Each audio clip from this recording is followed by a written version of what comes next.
Да, бүгінгі сабағымыздың тақырыбы оқу сабақтарында әртүрлі технологиялар.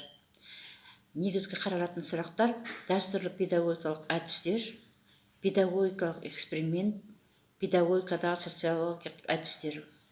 Мақсатымыз әртүрлі оқу сабақтарында әртүрлі технологиялармен таныстыру. Дәстүрлі педагогикалық әдістер. Дәстүрлі педагогикалық әдістер дегеніміз педагогика ғылымының бастауында тұрған зерттеушілерден, ағартушы ойшылдардан, мұрагерлікпен қазіргі педагогика ғылымына жеткен әдістерді айтамыз. Бұл Платон мен Квинтилиан, Каменский, Песталоцци пайдаланған әдістер. Күні бүгінге дейін педагогика ғылымында қолданып келеді.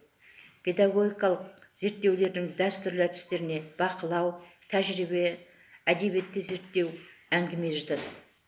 Бақылау педагогика тәжірибені зерттеуге ең таралған әдістерінің бірі.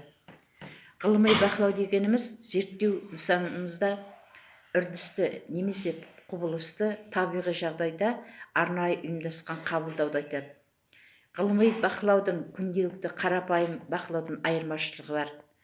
Негізгі айырмашылықтары мынандай: бақылаудың міндеттері анықталып, нысандары белгіленген, жоспар жасалады. Нәтижесі міндетті түрде белгіленеді. Алынған мәліметтер өңделеді. Бақылау әдісі қандай да болмасын педагогикалық құбылысты мақсатты зерттеу. Оны жүргізу барысында зерттеуші бақылау хаттамасымен жүргізіледі. Нақтылы мәліметтерді жинақтайды. Негізінен бұл әдіс кез келген педагогикалық зерттеу үрдісінде қолданылады. Педагогикалық құбылыстарды зерттеушісіден педагогикалық қызметке қатысты нақты материалдар тікелей бағалау, жинақтау және белгілеу талап етіледі. Мысалы, ғалым мұғалімнің сабағында қатыса отырып, мұғалім сабақты өте қызықты өткізеді, тартымды өткізсе, балалар мұғалімге өте тыныш отырып тыңдайды, зейін салып отыратындығын аңғарамыз. Сабақта кейбір оқушылар белсенді қатынасып, мұғалімнің қойған сұрақтарына жауап беріп, өздері сұрақ қойып, жолдастарының жауаптарын толықтырып, сабақ мазмұнына терең үңіліп, белсенділік танытады. Сабақтағы осы құбылысты бақылау арқылы зерттеуші оқу материалын терең меңгеру көп жағдайда оқушылардың зейін сабаққа қаншалықты бағытталғандығына, мұғалімнің түсіндірген материалдарының қызықтылығына тікелей байланысты деген қорытындыға келеді. Бақылаудың тиімділігін арттыру үшін ұзақ мерзімді, бір жүйелі, жан-жақты, объективті бұқаралық болу керек. Бақылау әдісінің маңыздылығын айта кететін болсақ, оның түсініктілігі және кең тарағандығымен қатар оның кемшіліктерін ескерген жөн. Бақылау педагогикалық құбылыстардың ішкі заңдылықтарын ашып көрсетпейді. Бұл әдісті пайдаланғанда толық объективті ақпаратпен қамтамасыз ету мүмкін емес.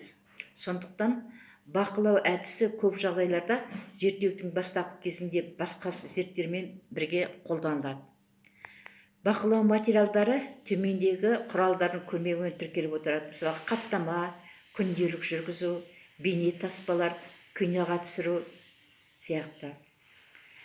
Тәжірибені зерттеу бұл педагогикалық зерттеулердің ертеден қолданып келе жатқан әдістерінің бірі.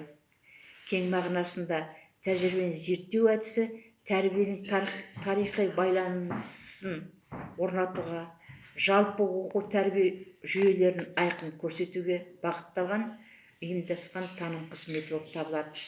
Бұл әдістің көмегімен нақтылы проблемаларды шешудің жолдары таңдалады. Жаңа тарихи жағдайда оны қолданудың қажеттілігі туралы ойластырылған қорытынды жасалады. Сондықтан да қарастырып отырған әдісті кейде тарихи деп атаймыз. Библиография зерттеу проблемаға байланысты жұмыс істеуге алынған әдебиеттердің тізімі, мысалы, аннотация жасау қысқаша түрде берілген кітаптың немесе мақаланың жалпы мазмұны, реферат жазу жалпы тақырып бойынша бір немесе бірнеше еңбектің негізгі мазмұнын қысқаша түсіндіріп беру, конспект жазу, еңбектің негізгі идеясы, мен мазмұнын бөліп көрсету негізінде нақты өлтіде жазып жүргізіледі. Цитаты келтіру кей жағдайларда еңбектерде айтылған нақтылы немесе сандық мәліметтері көшіріп алу немесе автордың сөзін сол күйінде өзгерместен жазу. Әңгіме алдын ала жасалған бағдарлама бойынша зерттелушімен диалогі. Әңгімені пайдаланудың жалпы ережелеріне даярлығы бар зерттеушілерді таңдау, зерттеушінің қызығуына сәйкес зерттеудің мотивтерін негіздеу және хабарлау, сұрақтардың көп нұсқалы болуын айқындау. Әңгімелесу өнерін ұзақ жыл қалыптасқан үйрену қажет. Әңгіменің жүрісін әңгімелескен жақтың рұқсатымен жазып алуға болады. Қазіргі техникалық құрал арқылы әңгіменің жүрісін зерттеуші сезбегендей жағдайда жүргізуге мүмкіншілік береді. Педагогикалық эксперимент. Педагогикалық эксперимент педагогика ғылымында негізгі зерттеу әдістерін жатады. Жалпы мағынасында жорамалды тәжірибеде байқап көру деп түсінуге болады. Эксперимент латын сөзінен шыққан, аударғанда тәжірибе, сынақ деген мағына қолданылады. Педагогикалық эксперимент оқу үрдісін дәл ескерілетін жағдайда қайта өзгертудің ғылыми қойылған тәжірибесі. Эксперимент педагогикада жасампаздық сипатта қолданылады. Эксперимент жолымен мәселен оқу тәрбие қызметінің жаңа тәсілдері, әдістері, түрлері, жүйелері тәжірибеге енгізіледі. Эксперименттің мәні зерттеу әдісі ретінде алдын ала белгіленген теориялық тұжырыммен жорамалды тексеру және негіздеу мақсатында мұғалімдер мен шәкірттердің педагогикалық қызметін арнайы ұйымдастыру болып табылады. Педагогикалық сауалнама бұл тест әдісі. Негізінен тест ағылшын тіліне аударылған сынақ деген мағынаны білдіреді. Тест зерттеу әдістері жүйесінде ерекше орын алады. Тест педагогикалық үрдістің зерттеу мінездемесін объективті өлшеуге мүмкіндік береді.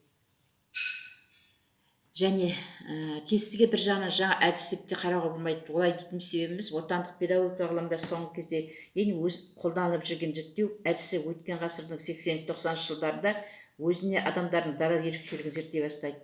Бұл сынақ эксперименттестің көмегімен зерттеудің пайда болуына себепші болады. Педагогикалық социологиялық әдістер бұл анкета, топтық сипаттамада қолданылады. Сұхбат, сауалнама жүргізу, ауызша немесе жазбаша болуы мүмкін.